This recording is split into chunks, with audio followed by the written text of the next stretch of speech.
इयत्ता 10वीतील गणित भाग 2 मधील पहिला टॉपिक आपण पाहत आहोत, समरूपता.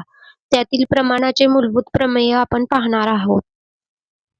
वरील आकृती पाहून घ्या. पॉइंट ए जवळ स्कूल आहे. ह्या स्कूलमध्ये राजेश आणि अमन 2 मित्र रोज जातात. राजेशचे घर पॉइंट बी जवळ आहे, तर अमनचे घर पॉइंट सी जवळ आहे. आता या दोघांच्या घरांना जोडणारा एक रस्ता आहे BC. याच रस्त्याला पॅरलल रेल्वेचा रूळ जात आहे L. हा रूळ राजेशचे घर ते स्कूलच्या रस्त्याला पॉइंट P मध्ये छेदतोय आणि अमनचे घर ते स्कूलला पॉइंट Q मध्ये छेदतोय. तर AP डिवायडेड बाय रूळ ते राजेशचे घरचे अंतर हे बरोबर असेल AQ डिवायडेड बाय रूळ ते अमनच्या घराच्या अंतराच्या. हेच या प्रमेयामध्ये सांगितलेले आहे. आता प्रमेय पाहू. प्रमाणाचे मूलभूत प्रमेय. प्रमेय: त्रिकोणाच्या एका बाजूला समांतर असणारी रेषा त्याच्या उरलेल्या बाजूंना भिन्न बिंदूत छेदत असेल तर ती रेषा त्या बाजूंना एकाच प्रमाणात विभागते. जर, जेव्हा नंतर जे दिलेले असते ते पक्ष असते, म्हणजे ती माहिती दिलेली असते. आणि तर, तेव्हा नंतरचे सगळे साध्य असते, ते आपल्याला प्रूफ करायचे असते पक्षातील माहिती घेऊन. आता आकृती काढूया. एक त्रिकोण काढू ABC. त्याच्या कोणत्याही एका बाजूला समांतर असणारी रेषा काढू L.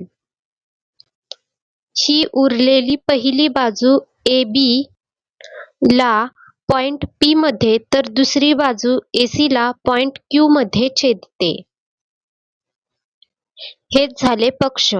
म्हणजे पक्ष ट्रायंगल ABC मध्ये रेषा L समांतर रेख BC आणि रेषा L ही बाजू AB ला P मध्ये व बाजू AC ला Q मध्ये छेदते. प्रमेयामध्ये तर नंतरचा भाग साध्य करायचा असतो. म्हणजे साध्य झाले.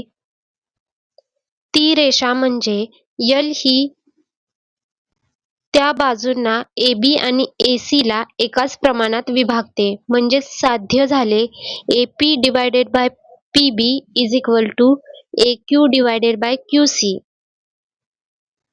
आता हे साध्य करण्यासाठी आपल्याला आकृतीमध्ये एक रचना करावी लागणार आहे. ती करून घेऊ. रेख PC व रेख BQ काढा. लक्षात ठेवा, आपण जी रचना करणार आहे ती नेहमी डॉटेड लाईनने दाखवा. आता सिद्धांत पाहू. ट्रायंगल APQ आणि PQB पहा. ट्रायंगल APQ आणि ट्रायंगल PQB हे समान उंचीचे त्रिकोण आहेत. आता हे तुम्हाला समजण्यासाठी मी काढत आहे.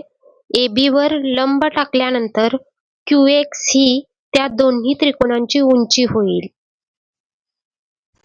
मागे आपण गुणधर्म पाहिलेले आहेत. समान उंची असलेल्या त्रिकोणांची क्षेत्रफळे त्यांच्या संगत पायांच्या प्रमाणात असतात. म्हणून area of triangle APQ divided by area of triangle PQB is equal to AP divided by PB. क्षेत्रफळे पायांच्या प्रमाणात असतात. तसेच ट्रायंगल APQ व ट्रायंगल PQC हे देखील समान उंचीचे त्रिकोण आहेत. AC वर लंब टाकल्यानंतर PY ही त्या दोन्ही त्रिकोणांची उंची होईल.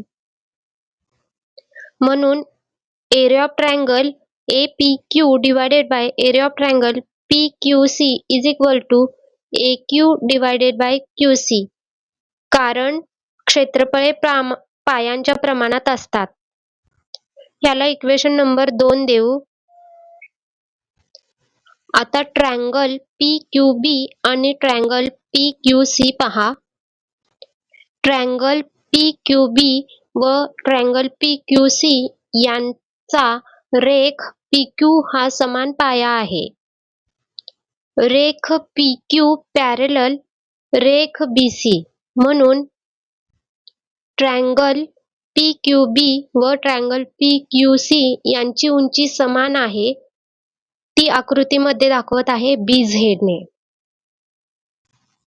म्हणून area of triangle PQB is equal to area of triangle PQC, equation number 3. म्हणून area of triangle APQ divided by area of triangle PQB is equal to area of triangle APQ divided by area of triangle PQC. हे येत आहे equation 1 चा वापर करून, 2 चा आणि 3 चा वापर करून. आता इक्वेशन 1 आलेले आहे area of triangle APQ divided by area of triangle PQB is equal to AP divided by PB. आणि इक्वेशन 2 आहे area of triangle APQ divided by area of triangle PQC is equal to AQ divided by QC. आता ह्या values इथे put करू. म्हणून AP divided by PB is equal to AQ divided by QC, equation 1 आणि 2 वरून. हे साध्य झाले.